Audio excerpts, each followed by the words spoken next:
In that case, let's get this underway. Mm-hmm. Let's do it. What the hell are you drinking? Chalky milk. Chalky milk. Yeah, dang right. Far out. I had a hot chalky milk before. Could have timed it better. Oh, no, I had a tea when a little bit earlier, and I thought if I have another one, I'll just be pissing all night and I won't get any sleep. So TMI, but that's why we're here. Oh shit. Happy Wednesday, Chloe. How are you? Fantastic. How are you? Just getting off to a flying start already. I'm really good. G'day to everybody watching. It's Glenn and Chloe here. It's up late, and we are the little spin-off show midweek from the Good Movie Monday podcast. So welcome to what we do. And welcome.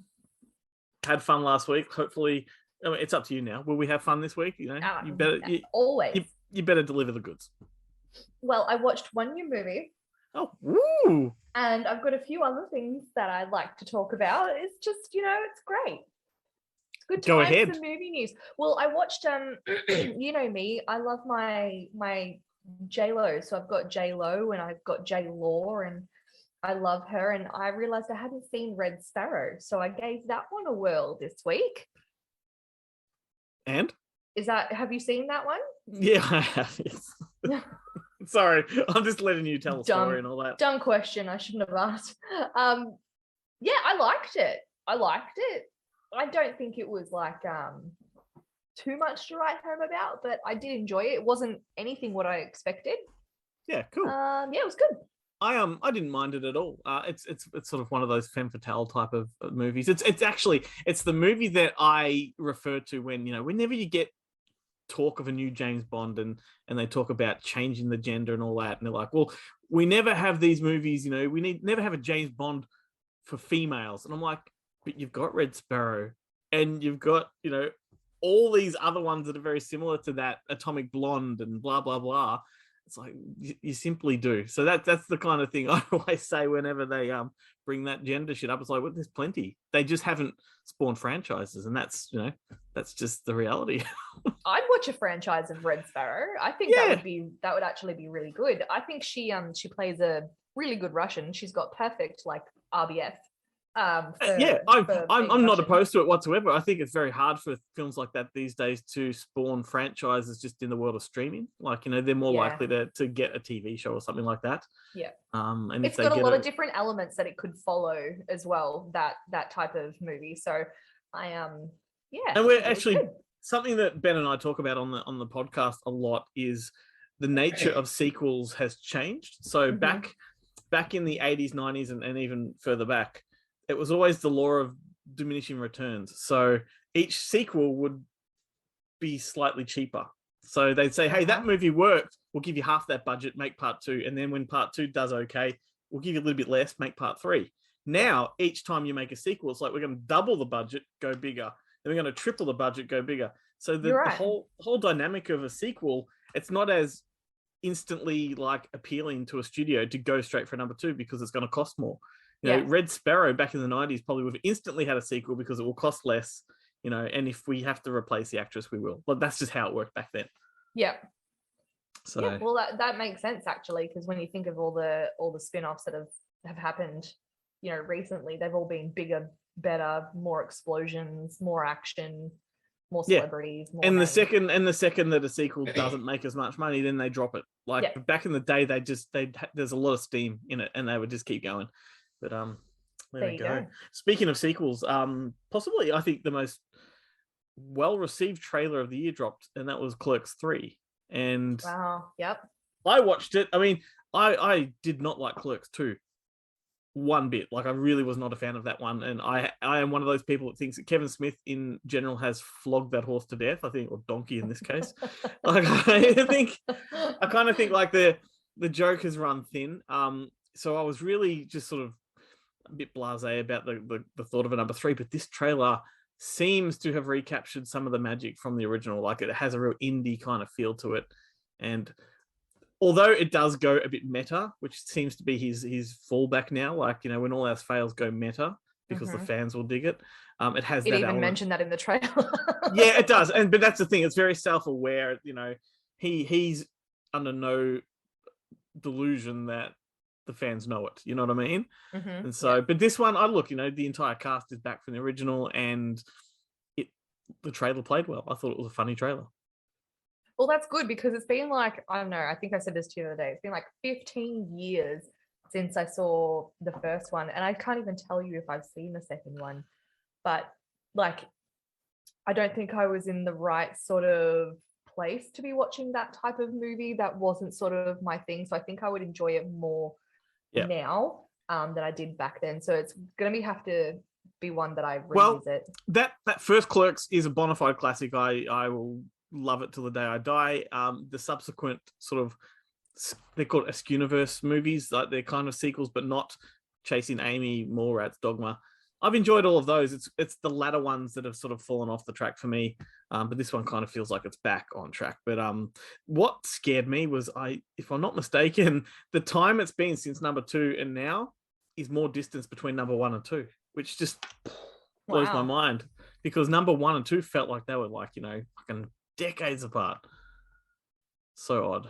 I can't comment on it because I honestly don't remember it whatsoever, but the trailer did look really good. So I am excited to see it, but I have to revisit it first, because as much as I obviously know about the characters Jay and Silent Bob, but I don't know the characters I should to be able to watch the movie. So yeah. Some more sequel news. Did you see the photos of Chris Hemsworth on the set of Furiosa?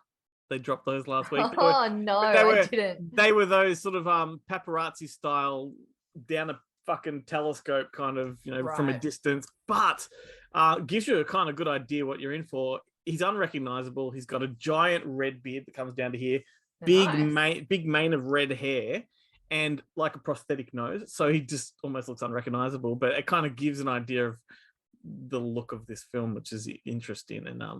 And apparently his kids are in the film with him as his like little minions or something. So his kids are also in the new Thor movie as well. Yes. So he's bringing them into it, which I think is nice for like Australian type movies. Yeah. And say what you want about Chris Hemsworth, but the fact that he put on a fat suit for the Avengers movie and like had that whole big Lebowski look going for him and putting on these big red beards, I like it. I like him. I like it that he's so jacked and gorgeous and he's still happy to like just completely go. Yeah, but I would give him a lot more credit if he just got fat like a Robert De Niro would have back in the day. Like, they didn't rely on fat suits. Robert De Niro went from like fat as all fuck in Raging Bull to completely fucking beefy and buff in the same film. Like, it's, And I would argue the fact that Disney would definitely not let him do that, due to the fact that it's really bad for a person to do that thing to their body. And Disney would probably rather pay for a fat suit. Yeah, but I also think that if Chris Hemsworth said, no, I'm going to do it, they wouldn't stop him. You reckon? Yeah, totally.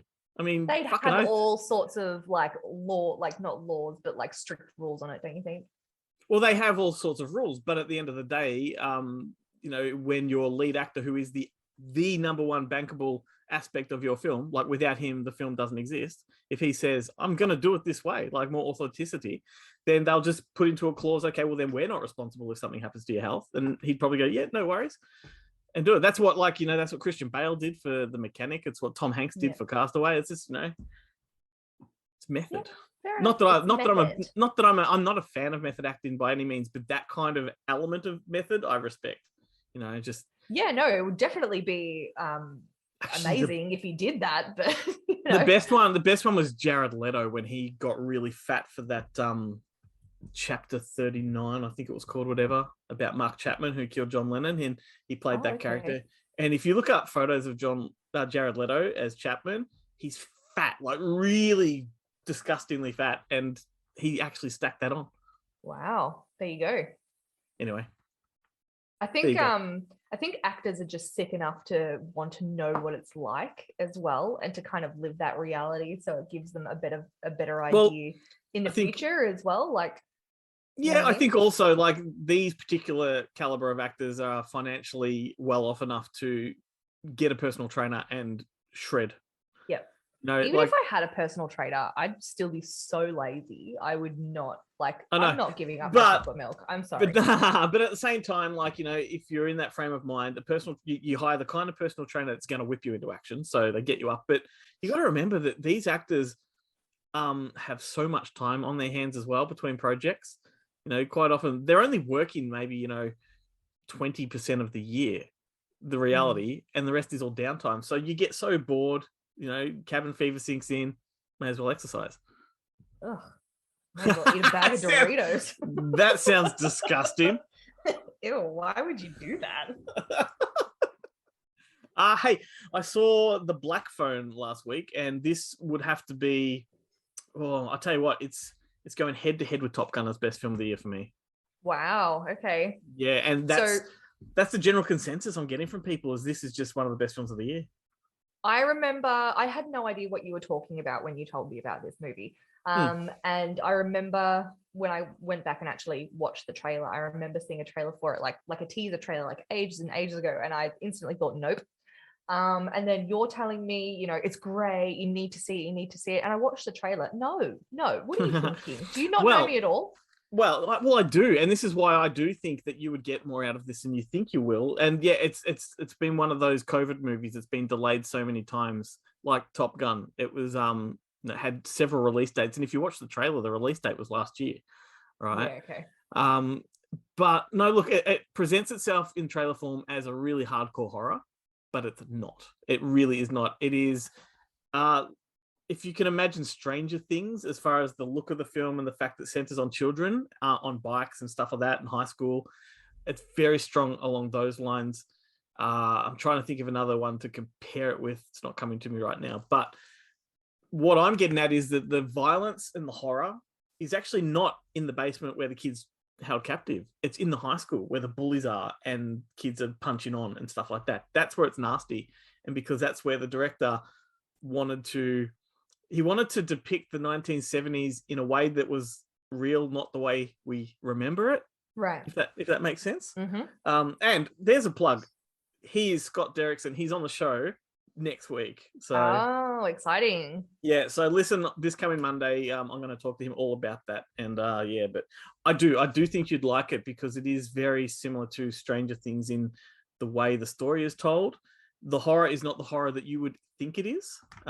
But Okay. at the end of the day, you're probably not going to want to watch it. But when I probably look, in all honesty, I probably won't go see it at the cinemas. I won't. I'm just not. I don't think I'll be able to do that.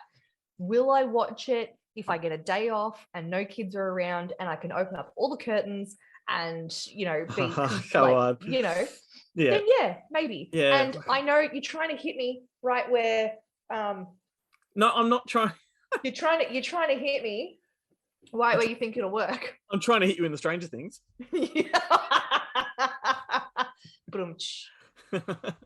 No, well, I mean, I'm not trying to hit you there. I'm trying to appeal to your sensibility. I do know when I was watching it, I was actually thinking, I reckon Chloe would dig a lot of this. Okay, I'm going to take that on board. Yeah. On board. I am. I'm going to take it on board. I think at the same time, you know me by now that I'm not going to lead you astray like that. I'm not going to throw you into something I don't think you would enjoy. I don't know. You're trying really hard to get me to get into this horror genre. But have I insisted anything? I've never insisted anything. Come on. Yet. No, but the other thing too is like, we have this conversation where you're really hesitant to jump into horror, but you love Stranger Things and you love The Walking Dead, and like these are just classic horrors, So you do like horror. You just I step really lightly into horror. Stranger Things took me a while to get into because it freaked me out. Like the trailer freaked me out. I told you the other day, Walking Dead took me a really long time to get into, and I had nightmares. And yes, that's right, people. I had nightmares watching The Walking Dead, the first season. So well, hey, that's me watching. You also just said that the trailer for Stranger Things freaked you out, and yet you love the show. The trailer for The Black Phone freaked you out. You might love the film. Stop it. And can I tell you? Stop. And I've already told you this off the mic that the Black Phone is nowhere near as scary as season 4 of Stranger Things. Okay. Anyway, moving on. Okay. I hear you loud and clear. Should we play some games? Mm-hmm. Yes, let's do that. Awesome. Let's do more taglines because not only did I struggle with that last week, I enjoyed it at the same time. I actually think you did a really good job. I've told you not to patronize me before. I'm not patronizing you. I actually think you did well. I got one right. I got one right. That's great. That's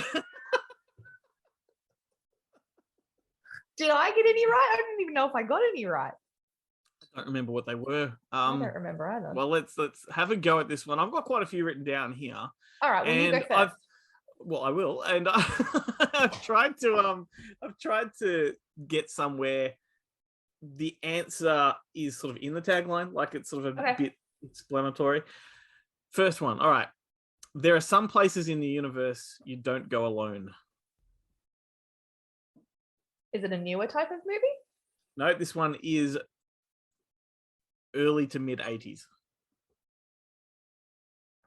There are some places in the universe you don't go alone. What's that one? And I can give you a tiny clue that this is a part 2. I'm thinking of that one that was a book that got adapted. It's not Star Wars. No, it's not Star Wars. What's that one that's a book and it got adapted and it's really like it's got like a huge cult following? Like Dune? No. Not Battlefield Earth. Mm-mm. Can I come back to this one? I've got one in my head, but I want to come back to it. Okay. Because it'll come. All right. Next one is his whole life was 1,000,000 to 1 shot. 8 Mile? No. Am I on the right track? Not in terms of what the movie's about, but in terms of the actual narrative, it's very similar, to be honest with you. Like the look of the film is very similar, but we're going back to late 70s for this one. His whole life was 1,000,000 to 1 shot. The classic underdog story. Is this an Australian film? No, it's an American film, and I'm usually drinking from the mug.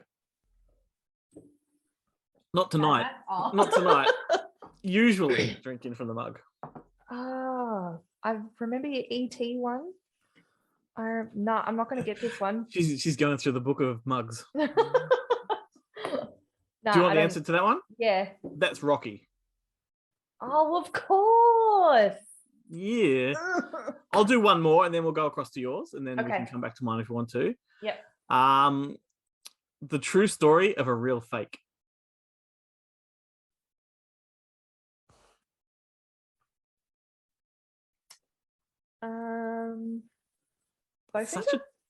No. It's such a tricky game, this one. It is. Particularly when they don't really do taglines anymore. Like they don't really exist like they used to. No, because like there's some that you can really get a hold of. So the true story of a real fake. So obviously it's sort of a con man type of movie. Yeah. And I'd say it's probably about nearing 20 years old now.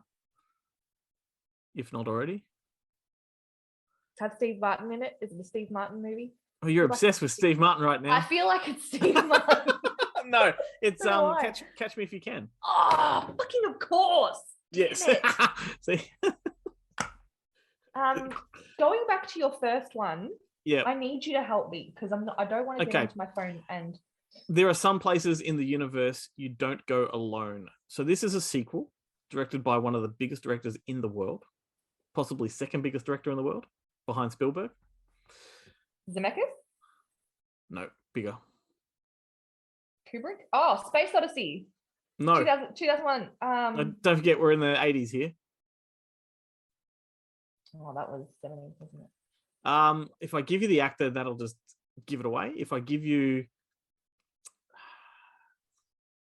I think I'm thinking of the completely wrong. Okay, well, there's a military component to it.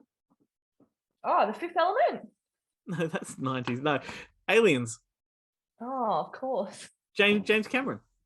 Oh, That's not what I was thinking whatsoever at all. So Aliens is the sequel to Alien. Uh-huh.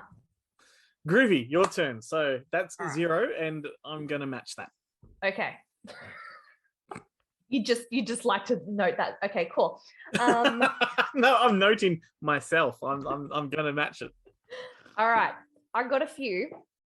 This was actually hubby's suggestion, so maybe I'll do that one first. He decided to get in on it tonight. I love this. All right. After a night they don't remember, comes a day they won't forget. That's Dude, Where's My Car? Fuck yeah, it is. See, you're already one above.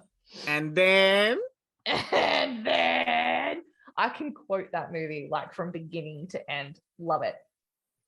And I love seeing all those like familiar faces pop up, like what's his face's twin brother, Jerry O'Connell's twin brother. It's just brilliant. And controversial Andy Dick as well, like hilarious. Why is that controversial? Read into Andy Dick and you'll find out. Is he a bit of a dick? More than that. He's yeah. Oh, okay. Like a real okay, yeah. He's Weinstein style dick. Oh no. Anyway, carry on. Okay. This one's got 2. All right. So you might get it from the first one, and if not, you'll get it from the second one. All right. So the battle for tomorrow has already begun. Battle for Tomorrow has already begun. It's a science fiction film. Yep. It's a time travel film. Yep. Tomorrow's already begun. What era? What decade? This is 80s. You know me. The Battle for Tomorrow has already begun. It's so familiar. You'll get it with the next one if you want me to say the next one. Give me a sec. It's not The Last Starfighter. Battle for Tomorrow has already begun. Far out, Chloe. Tomorrow's already begun. Well, I'm going to have to get you to move on to the next one because otherwise it's just dead air. Like people will be like thrilled watching this. All right. The next one for this same movie is same make, same model, new mission. Oh, fuck. You know it. It's on the tip of the tongue. Tip of the tongue through the lips. I do know that tagline. New mission. I was about to give it away. Like with the answer or another clue? It was another clue, but it'll give it away straight away. It might not. I'm feeling so dense right now. I better tell you, or else people are going to hustle la vista, baby. Another James Cameron movie. It's in my top 5 favorite movies of all time, so I had to include it somewhere. Bloody James Cameron. James Cameron just stumping us all. All right, another one. I'm so disappointed in myself right now. I'll forgive you. All right, next one. Yeah. This one's a long one, and I couldn't find like multiple versions. It's just a long one. Okay.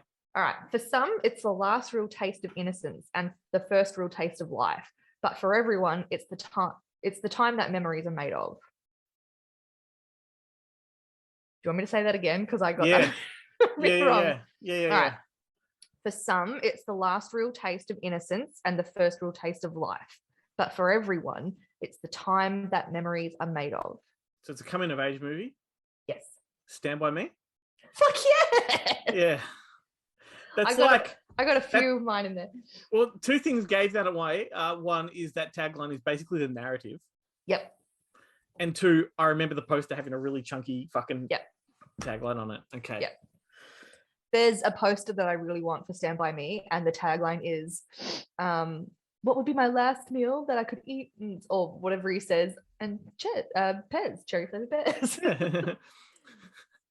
I butchered that, but you know. certainly did. Well, I should point out the fact that it is to love. So, should we go back to few of mine? Sure, go. And then bounce back to yours. So Absolutely. I'll do two more this time. All right. Don't get mad. Get everything. Kramer versus Kramer? No. But you in the right kind of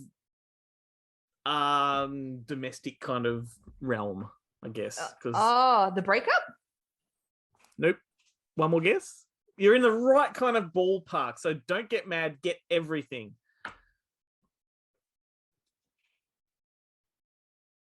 Does it have like Reese Witherspoon or Jennifer Aniston or like one of those big Hollywood types in it? Think that type of cast, but a generation beforehand. I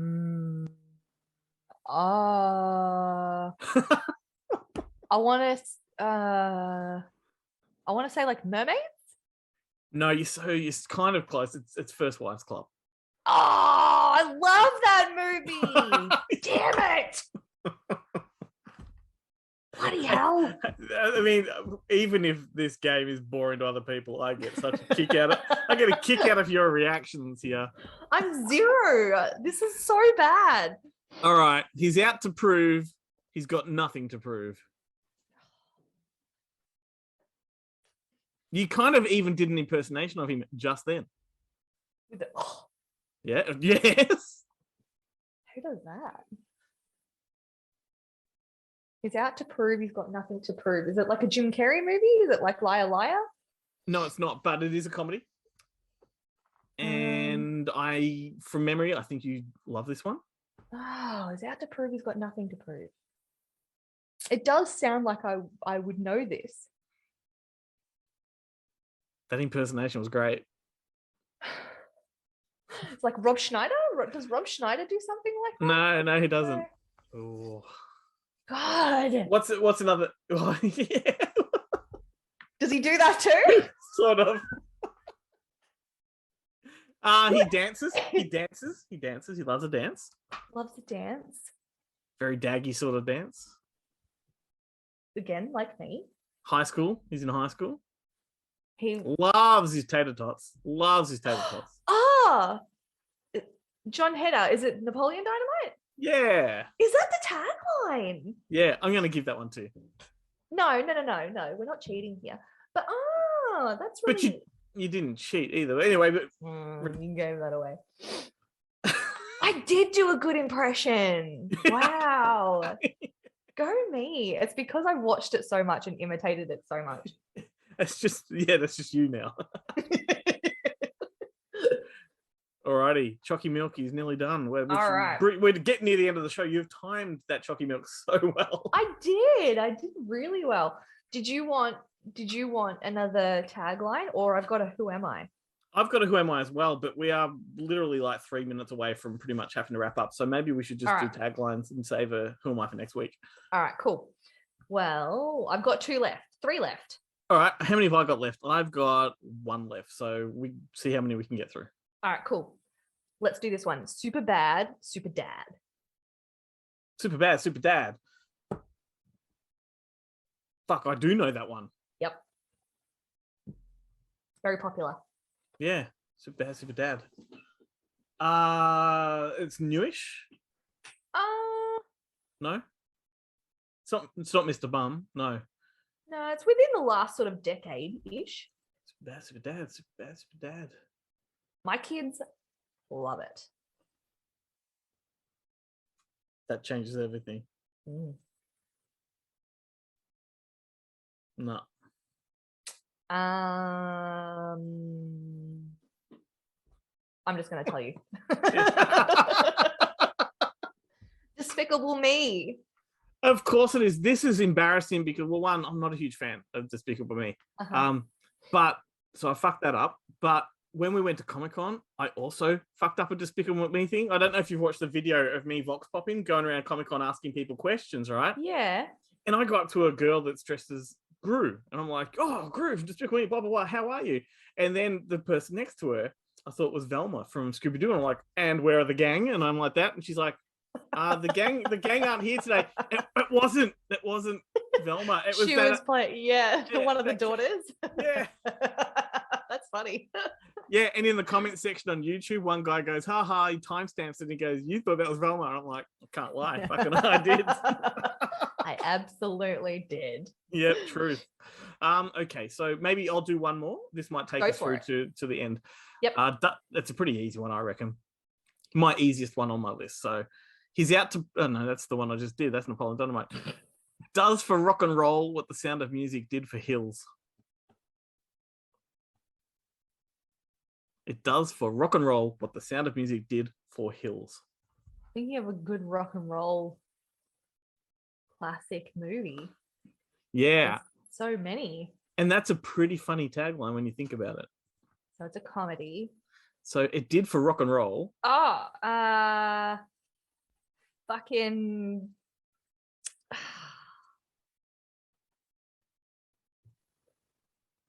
the one. What's the one? Rob Reiner. What happens if you put two ones together? Oh, turn it up to 11. It's Spinal Tap. Yes. That's what I was trying to get. I got it right. I'm taking that one. You get that one because the fact you said Rob Reiner, I knew you knew it. Yeah. Yeah. Yeah. I got it. I got it. I've redeemed myself somewhat. I'm okay. How fun are we? I'm like super fun. And you are like super fun too. So. And I forgot what the score was. So let's just say I won. You definitely won today. Definitely. And I'm gonna take it because I never win. Yay! I'm very competitive, but I'm also able to concede when I know I've lost. So let's sign off with the Dance of Champions. What are you doing? Don't dance. You're not a champion. Champions dance. Stop champion in my own mind. See you later. Bye. Oh Lord. I need to know what this movie is called. Right. It was a book. Oh, okay. And they turned like this is what I thought Aliens was when you were trying to get Aliens. And it's this guy and he travels through the galaxy. He's kind of looks like Doctor Who, but he's not Doctor Who. Is it Buckaroo Banzai? Huh? Buckaroo Banzai? No, it's really popular. Hitchhiker's Guide to the Galaxy.